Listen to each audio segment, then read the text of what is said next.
Hey everyone, it's Karen Basket DIYer here, and today I'm going to be showing you how I created this fun little wine tumbler.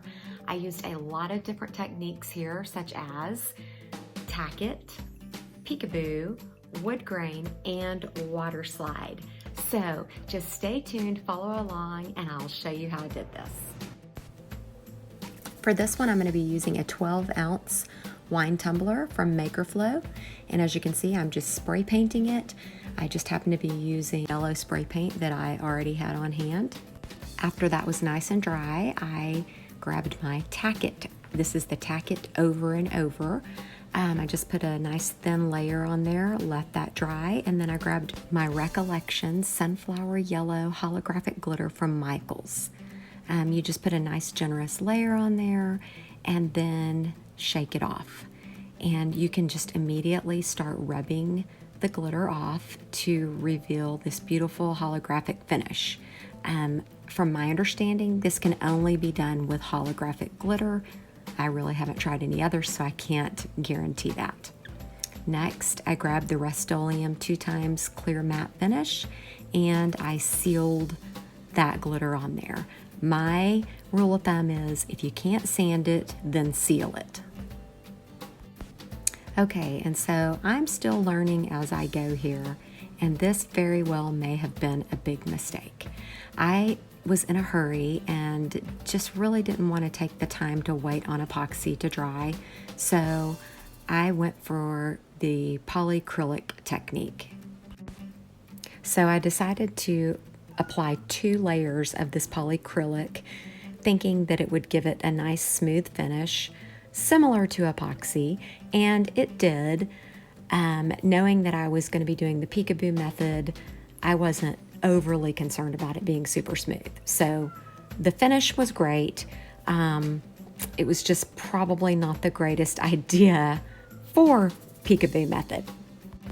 Next, I used my Cricut to cut out my sunflowers. My wine tumbler size, I went with about 2.5 inches in diameter and just applied them with Oracle 631, which is the temporary vinyl, removable vinyl, and I purchase all my vinyl from Expressions Vinyl, and I will be dropping a coupon code for you in the description below, so be sure to check that out. So I just randomly placed these and spaced them out how I thought they looked best. Then grabbed my satin Rust-Oleum 2x finish white and gave this about 2 coats. You just want really good coverage here, but no drips and runs, so be super careful with that. After the paint was nice and dry, I moved into the alcohol inks. I'm using here the Tim Holtz Latte. This is my first time using the Tim Holtz for a wood grain. I am not really super loving the color that I've got here. This came with a set of 3. Yes, that brush and the spray bottle of alcohol are major key components here. I was starting out with a little tiny art brush, and then I remembered, because it's been so long since I've done a wood grain, that this chip brush gives me the best look when it comes to wood grain, in my opinion. I kind of went through all the different colors, latte, ginger, and there's one other I can't remember the name of the Tim Holtz little collection that I bought all together. Caramel maybe, yeah. And I just really couldn't find the color that I was looking for, so I ran over and I grabbed my Let's Resin and pulled out the brown. Actually, this is coffee. Sorry about that. And that is exactly the color that I was looking for. I ended up, as you'll see here, going over all of that and just kind of randomly mixing, spraying alcohol on my chip brush, and just lightly brushing over. The thing about alcohol inks is you can just really work them until you get to that desired look that you want. I think I may have grabbed a little bit of the Tim Holtz again and mixed it in just to give it, you know, that nice wood grain look. And now it's time for the vinyl removal. Ugh, this is the part I was super nervous about because I had used that polycrylic. I was a little concerned that it was going to lift, my vinyl was going to lift that polycrylic, and sure enough, that is exactly what happened.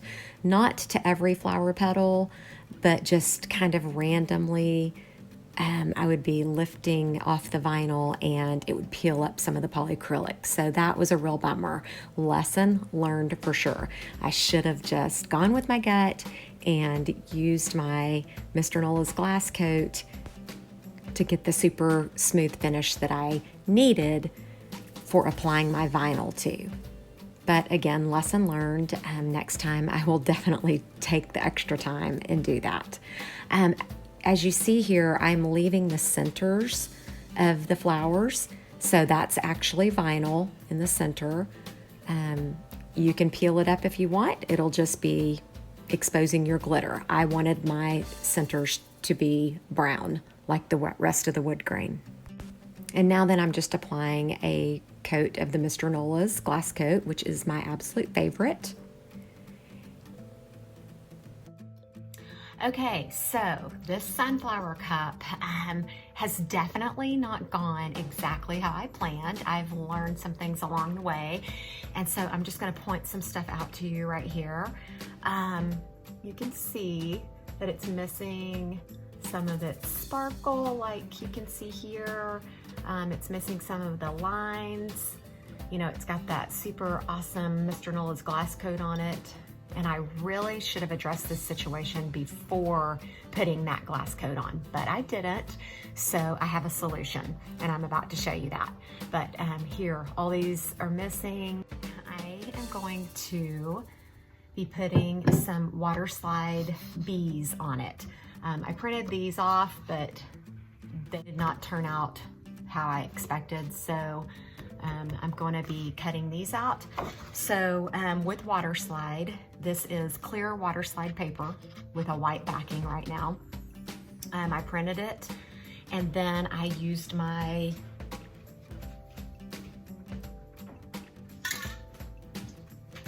Rust-Oleum clear matte finish and sprayed my paper. And so now then I'm going to show you how I apply these directly to the epoxied cup. So that's what I'm going to do right now to be covering up my little mistakes on each sunflower. So with the Waterslide paper, if you're cutting it yourself, just be sure to cut as close to your image as possible. If you let your Cricut machine cut it for you, then it does that.